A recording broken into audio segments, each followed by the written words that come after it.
महत्वाची बातमी बारामतीतनं बघूयात। बारामतीमध्ये आज राष्ट्रवादी शरदचंद्र पवार पक्षाच्या खासदार सुप्रिया सुळेंनी उपमुख्यमंत्री अजित पवारांच्या पत्नी सुनेत्रा पवारांची गळाभेट घेतली आहे। सध्या बारामती लोकसभा मतदारसंघामध्ये खासदार सुप्रिया सुळे विरुद्ध सुनेत्रा पवार यांच्यामध्ये मुख्य लढत होणार असल्याचं चित्र जवळपास स्पष्ट झालंय। दोन्ही उमेदवार पायाला भिंगरी बांधून बारामती लोकसभा मतदारसंघात फिरताना दिसतात। गावोगावी गाठीभेटींवर भर दिला जातोय।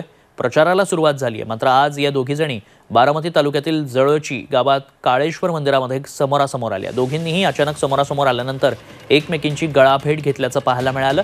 त्यानंतर त्या पुढच्या दिशेने मार्गस्थ झाल्या। मात्र आता या गळाभेटीची चर्चा राज्यभर होतीये, राजकीय वर्तुळात होताना पाहायला मिळतेय। ही एक्सक्लुझिव्ह दृश्य झी24 तासवर आपण बघतोय। सध्या बारामतीच्या राजकीय वर्तुळात नेमकं काय घडतंय याकडे संपूर्ण देशाचं लक्ष लागलंय आणि त्यामुळेच उत्सुकता देखील तितकीच वाढलेली आहे।